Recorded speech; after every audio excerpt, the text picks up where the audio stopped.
আসসালামু আলাইকুম। সংবাদে আপনাদের সবাইকে স্বাগত জানাচ্ছি। আমি ফিরোজ তোহা। শুরুতেই সংবাদ শিরোনাম। বাংলাদেশের সর্বশেষ গুরুত্বপূর্ণ আপডেট সংবাদে আপনাকে স্বাগত। শুরুতেই সংবাদ শিরোনাম, পরে বিস্তারিত। প্রথমে জানাবো, বিএনপি জামাত বাহাস কিনারা কোথায়, ডক্টর ইউনূস ও তারেকের বৈঠকের জের।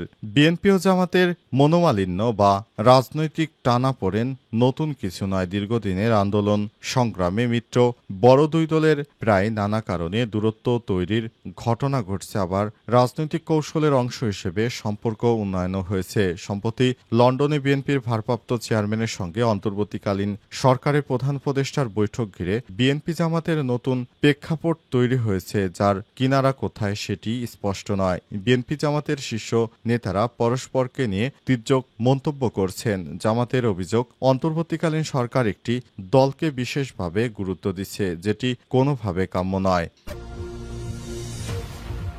জানাবো, ইরানকে সহযোগিতা করতে ইরানে ৬০০ রাশিয়ান, কঠোর অবস্থানে পুতিন। ইরানে ইসরায়েলি হামলার পর পাশে দাঁড়িয়েছে রাশিয়া। এবার ইরানের সঙ্গে শত শত রাশিয়ান কাজ করছে বলে জানিয়েছে রুশ প্রেসিডেন্ট ভ্লাদিমির পুতিন। আজ টিআরটি ওয়ার্ল্ডের এক প্রতিবেদনে এই তথ্য জানানো হয়েছে। পুতিন বলেছেন, আমাদের ২৫০ জন বিশেষজ্ঞ বুশেহার পারমাণবিক কেন্দ্রে কাজ করছে। এছাড়াও আরও অনেকেই বিভিন্ন জায়গায় তাদের সহযোগিতা করছে। এই সংখ্যা প্রায় ৬০০ জনের কাছাকাছি। আমরা কখনোই ইরানকে ছেড়ে যাব না। এরপর জানাবো, ইউরোপে পালানোর চেষ্টায় ইসরায়েলিরা সিনাই উপদ্বীপে ভিড়। ইরানের হামলায় একের পর এক বিপর্যয়ের মুখে পড়েছে ইসরায়েল। দেশটির এই হামলায় ইসরায়েলিদের মধ্যে ভয়াবহ আতঙ্ক ছড়িয়ে পড়েছে। হামলা থেকে বাঁচতে ইউরোপে পালানোর চেষ্টা করছে সাধারণ ইসরায়েলিরা। এজন্য মিশরের সিনাই উপদ্বীপে ব্যাপক ভিড় দেখা যাচ্ছে।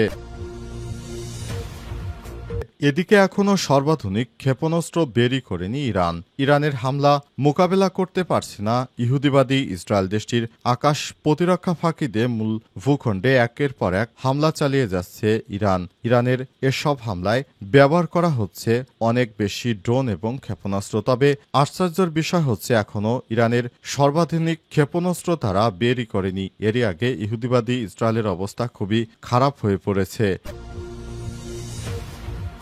জানাবো, ইরান ইস্যুতে পুতিন শি জিনপিং এর ফোনালাপ, কি কথা হলো। চলমান ইরান ইসরায়েল সংঘাত নিয়ে ফোনালাপে কথা বলেছে রাশিয়ার প্রেসিডেন্ট ভ্লাদিমির পুতিন এবং চীনের প্রেসিডেন্ট শি জিনপিং। আন্তর্জাতিকভাবে ক্রমবর্ধমান উদ্বেগের মধ্যে এই আলোচনাকে গুরুত্বের সঙ্গে দেখছে বিশ্ব কূটনীতি। সিএনএনের বরাতে জানা গেছে, শি জিনপিং এই সংঘাত প্রশমনে বিশ্বের বড় বড় শক্তিগুলোর প্রতি উত্তেজনা হ্রাসের আহ্বান জানিয়েছে। প্রিয় দর্শক, এতক্ষণ শুনছিলেন সংবাদ শিরোনাম, এবারে বিস্তারিত। তবে তার আগে বন্ধুরা, অনুরোধ থাকবে এই সংবাদটিতে একটি লাইক দিন। এই চ্যানেলে আপনি নতুন হয়ে থাকলে আমাদের সংবাদটি দেখতে দেখতে চ্যানেলটি সাবস্ক্রাইব করে রাখুন। কমেন্ট করে বন্ধুরা আপনার মূল্যবান মতামত জানিয়ে দিন আপনি বিশ্বের কোন দেশ থেকে বা বাংলাদেশের কোন স্থান থেকে আমাদের সংবাদটি দেখছেন এবং শুনছেন। আর বন্ধুরা, ইরান ইসরায়েল যুদ্ধে আপনি কোন দেশকে সমর্থন করেন কমেন্ট করে জানিয়ে দিন আপনি বিশ্বের কোন দেশ থেকে বা বাংলাদেশের কোন স্থান থেকে আমাদের সঙ্গে রয়েছেন। এবারে বিস্তারিত। বিএনপি জামাত বাহাস কিনারা কোথায়, ডক্টর ইউনূস ও তারেকের বৈঠকের জের। বিএনপি ও জামাতের মনোমালিন্য বা রাজনৈতিক টানাপোড়েন নতুন কিছু নয়। দীর্ঘদিনের আন্দোলন সংগ্রামে মিত্র বড় দুই দলের প্রায় নানা কারণে দূরত্ব তৈরির ঘটনা ঘটছে। আবার রাজনৈতিক কৌশলের অংশ হিসেবে সম্পর্ক উন্নয়নও হয়েছে। সম্প্রতি লন্ডনে বিএনপির ভারপ্রাপ্ত চেয়ারম্যানের সঙ্গে অন্তর্বর্তীকালীন সরকারের প্রধান উপদেষ্টার বৈঠক ঘিরে বিএনপি জামাতের নতুন প্রেক্ষাপট তৈরি হয়েছে, যার কিনারা কোথায় সেটি স্পষ্ট নয়। বিএনপি জামাতের শীর্ষ নেতারা পরস্পরকে নিয়ে তীর্যক মন্তব্য করছেন। জামাতের অভিযোগ, অন্তর্বর্তীকালীন সরকার একটি দলকে বিশেষভাবে গুরুত্ব দিচ্ছে, যেটি কোনোভাবে কাম্য নয়। বিএনপি জামাতের এই ধরনের কর্মকাণ্ড দেশবাসী মানে না। কারণ বিএনপি ১৭ বছর ধরে যে নির্যাতনের মধ্যে ছিল, হঠাৎ করে তাদের রূপ দেখে বাংলাদেশের মানুষ বিস্মিত। তারা একে একে বিভিন্ন স্থানে চাঁদাবাজি সহ এমন কোনো অপরাধ নেই যে এই কয়েক মাসে তারা জানান দেয়নি। এখন বিএনপির নেতা কর্মীদের উপর বাংলাদেশের সাধারণ মানুষ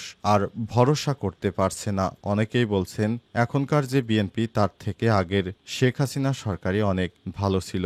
এ কারণে এখন বিএনপির গ্রহণযোগ্যতা কমে গেছে। কিন্তু জামাত ইসলামের শুরু থেকে এ পর্যন্ত একটাও কোনো ব্যাড রেকর্ড পাওয়া যায়নি। তারপরও বিএনপির কাছ থেকে শুধু জামাতকে যুদ্ধ অপরাধী ইত্যাদি বিভিন্ন নানা মন্তব্য করে যাচ্ছে বিএনপির নেতাকর্মীরা। সর্বশেষ লন্ডনে একান্তে বৈঠক করেছেন ড.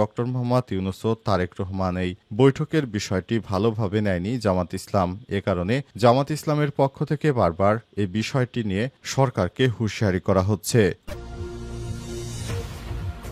ইরানকে সহযোগিতা করতে ইরানে ৬০০ জন রাশিয়ান পাঠিয়েছে পুতিন।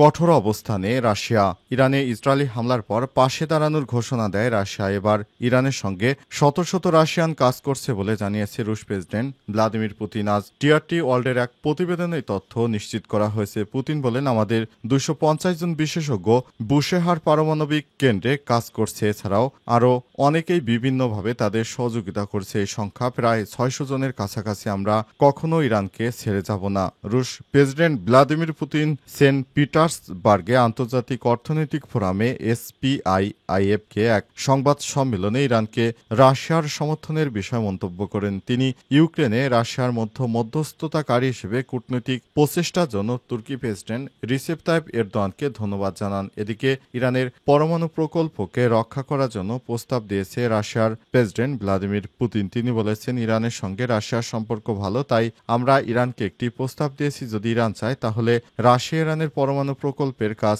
নিজের তত্ত্বাবধানে চালাতে পারে। ইরানের ইউরেনিয়াম যাতে শুধু শান্তিপূর্ণ কাজে ব্যবহার করা হয় সে বিষয়ে রাশিয়া নজর রাখতে চায়, তবে সবকিছুই হবে যদি ইরান রাজি হয়। তিনি আরও জানিয়েছেন, ইরানের বুশেহার শহরে 2টি পারমাণবিক চুল্লি তৈরি হচ্ছে। এই কাজে দায়িত্বে আছে রাশিয়ার বিজ্ঞানীরা। এ নিয়ে ইসরায়েলের প্রধানমন্ত্রী নেতানিয়াহুর সঙ্গেও ফোনে কথা বলেছেন পুতিন। নেতানিয়াহু জানিয়েছেন, বুশেহারে ওই এলাকা তারা আক্রমণ করবে না। রাশিয়া কি ইরানকে অস্ত্র দেবে এমন প্রশ্নে যাবে পুতিন বলেছেন, জানুয়ারিতে রাশিয়া ইরান একটি চুক্তি করেছে, সেই চুক্তিতে অস্ত্র দেওয়ার কথা নেই। তাছাড়া ইরান এখনও আনুষ্ঠানিকভাবে রাশিয়ার কাছে অস্ত্র চায়নি।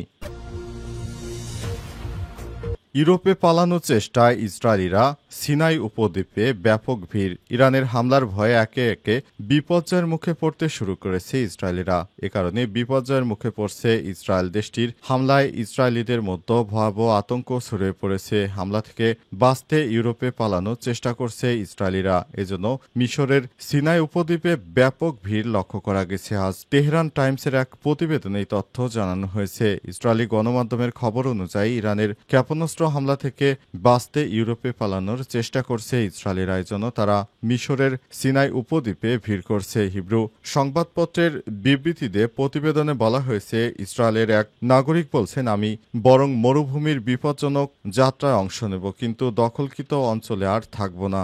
আর এই বক্তব্য ইসরায়েলের বর্তমান পরিস্থিতির ভয়াবহতা তুলে ধরেছে। তারা জানিয়েছে, আমরা বলেছি ইহুদিবাদী ইসরায়েলের প্রধানমন্ত্রীকে যে দয়া করে যুদ্ধ বাঁধাবেন না, কিন্তু তিনি একের পর এক বিভিন্ন রাষ্ট্রের সঙ্গে যুদ্ধ শুরু করেছেন। এই যুদ্ধ এমন এক পর্যায়ে এসে পৌঁছেছে যে খুবই খারাপ অবস্থায় পড়েছে সাধারণ ইসরায়েলিরা। তারা একে একে ইসরায়েল ছেড়ে পালাতে শুরু করেছে। তাদের একটাই লক্ষ্য, তারা বেঁচে থাকতে চায়, কিন্তু ইহুদিবাদী ইসরায়েল কোনোভাবেই তাদের বাঁচতে দিচ্ছে না। সরাসরি ইহুদিবাদী ইসরায়েল ইরানের সঙ্গে ঝামেলায় জড়িয়ে দখলদার ইসরায়েলের সাধারণ নিরীহ ইহুদিদেরকে যে হত্যার মিশনে নেমেছে, এতেই ইহুদিবাদীরা বুঝতে পেরেছে যে নেতানিয়াহুর একটাই উদ্দেশ্য, সেটি হচ্ছে তার ক্ষমতা দীর্ঘায়িত করা। তিনি কোনোভাবেই চান না ইরানের সাধারণ মানুষ, ইহুদিবাদীরা শান্তিতে বসবাস করবে। সব সময় তারা যেন একটা আতঙ্কের মধ্যে থাকে, সেই ব্যবস্থাই করেছে নেতানিয়াহু।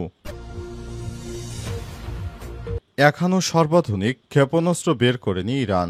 ইরানের হামলা মোকাবিলা করতে পারছে না ইসরায়েল। দেশটির আকাশ প্রতিরক্ষা ফাঁকি দিয়ে মূলত ভূখণ্ডে একের পর এক হামলা চালিয়ে যাচ্ছে ইরান। এসব হামলায় ধ্বংসস্তূপে পরিণত হচ্ছে দেশটির গুরুত্বপূর্ণ সব স্থাপনা। তবে বিশেষজ্ঞরা বলছে ইরান এখনও তার সর্বাধুনিক ক্ষেপণাস্ত্র বেরই করেনি। আজ বার্তা সংস্থা তাসনিম নিউজ এজেন্সির এক বিশ্লেষণে এমন তথ্য উঠে এসেছে। প্রতিবেদনে বলা হচ্ছে, বিশেষজ্ঞদের ধারণা ইরান এখনও তাদের নতুন প্রজন্মের মিসাইল মিসাইল ব্যবহার করেনি। এছাড়াও ইরানের ক্ষেপণাস্ত্রের বেশ কয়েকটি ফিচার তুলে ধরা হয়েছে। সব কৌশলের মাধ্যমে ইসরায়েলের আকাশ প্রতিরক্ষা কৌশলকে অকার্যকর করে দিয়েছে ইরান। প্রতিবেদনে বলা হয়েছে, ইরান একাধারে রাতে এবং দিনে হামলায় চালিয়ে যাচ্ছে। এর ফলে নিজেদের পুনর্গঠনের সুযোগ পাচ্ছে না ইসরায়েল। এছাড়াও প্রতারণামূলক অপারেশন এবং প্রকৃত হামলার সমন্বয় ইসরায়েলের আকাশ প্রতিরক্ষা ব্যবস্থাকে বিভ্রান্ত করছে।